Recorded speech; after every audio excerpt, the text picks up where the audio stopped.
ಧರ್ಮಸ್ಥಳದಲ್ಲಿ ದೂರುದಾರ ಗುರುತಿಸಿರುವಂತ point number 13 ರಲ್ಲಿ ಸದ್ಯ ಶೋಧ ಕಾರ್ಯ ಆರಂಭ ಆಗಿದೆ ಅನ್ನೋ ಮಾಹಿತಿ ಲಭ್ಯ ಆಗ್ತಾ ಇದೆ. ಡ್ರೋನ್ ಮೌಂಟೆಡ್ ಜಿಪಿಆರ್ ಅನ್ನು ಬಳಸಿ ಶೋಧ ಕಾರ್ಯವನ್ನು ನಡೆಸಲಾಗ್ತಾ ಇದೆ.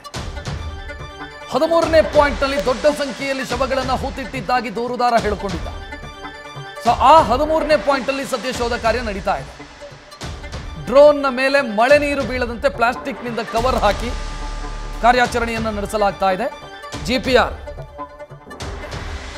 ಇನ್ಸ್ಟ್ರೂಮೆಂಟ್ ಅನ್ನು ಬಳಸಿ ಕಾರ್ಯಾಚರಣೆಯನ್ನು ಮಾಡಲಾಗ್ತಾ ಇದೆ. ನೋಡ್ತಾ ಇದ್ದೀರಿ ಕಾರ್ಯಾಚರಣೆಯ ದೃಶ್ಯ ಇದು.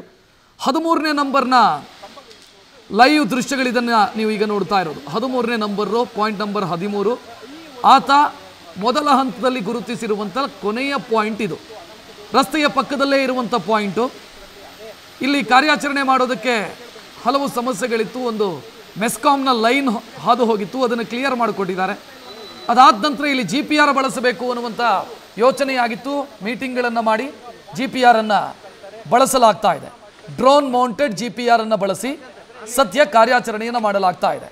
ಜಿಪಿಆರ್ನ ಅಡ್ವಾಂಟೇಜ್ ಏನು ಅಂತಂದರೆ, ಒಂದು ವೇಳೆ ಇದ್ದರೆ ಅಲ್ಲಿ ಅಗೆಯೋ ಕಾರ್ಯಾಚರಣೆಯನ್ನು ಮಾಡಬಹುದು. ಅಂದರೆ ನೆಲದ ಆಳದಲ್ಲಿ ಮಾನವನ ಅಸ್ಥಿಪಂಜರದ ಕುರುಹು ಏನಾದರೂ ಪತ್ತೆಯಾದರೆ ಅಲ್ಲಿ ಕಾರ್ಯಾಚರಣೆಯನ್ನು ಮಾಡೋದಕ್ಕೆ ಸಾಧ್ಯ ಆಗುತ್ತೆ. ಮತ್ತು ಆತ ಗುರುತಿಸಿರುವಂಥ ಪಾಯಿಂಟ್ ಅಷ್ಟೇ ಅಲ್ಲದೆ ಸುತ್ತಮುತ್ತಲಿನ ಜಾಗದಲ್ಲೂ ಕೂಡ ಈ ಜಿಪಿಆರ್ ಅನ್ನು ಬಳಸಿ ಶೋಧ ಕಾರ್ಯವನ್ನು ಮಾಡಲಾಗ್ತಾ ಇದೆ. ಅಂದರೆ ವ್ಯಾಪ್ತಿ ದೊಡ್ಡದು. ಜಿಪಿಆರ್ ಅನ್ನು ಬಳಸಿ ಕಾರ್ಯಾಚರಣೆ ಮಾಡುವಾಗ ಒಂದು ವೇಳೆ ಅಲ್ಲಿ ಕಾಣ ಸಿಕ್ಕರೆ, ಅಸ್ತಿತ್ವದ ಕುರುಹುಗಳೇನಾದರೂ, ಮಾನವ ದೇಹದ ಅಸ್ತಿತ್ವದ ಕುರುಹೇನಾದರೂ ಸಿಕ್ಕಿದ್ರೆ ಅಲ್ಲಿ ಅಗೆಯೋ ಕಾರ್ಯಾಚರಣೆಯನ್ನು ಮಾಡಲಾಗ್ತಾ ಇದೆ. ನೋಡ್ತಾ ಇದ್ರಿ, ಇದು ಕಾರ್ಯಾಚರಣೆಯ ದೃಶ್ಯ. ನ್ಯೂಸ್ ಫಸ್ಟ್, ನಿರ್ಭೀತಿಯಿಂದ ನಿಮ್ಮ ಪರವಾಗಿ.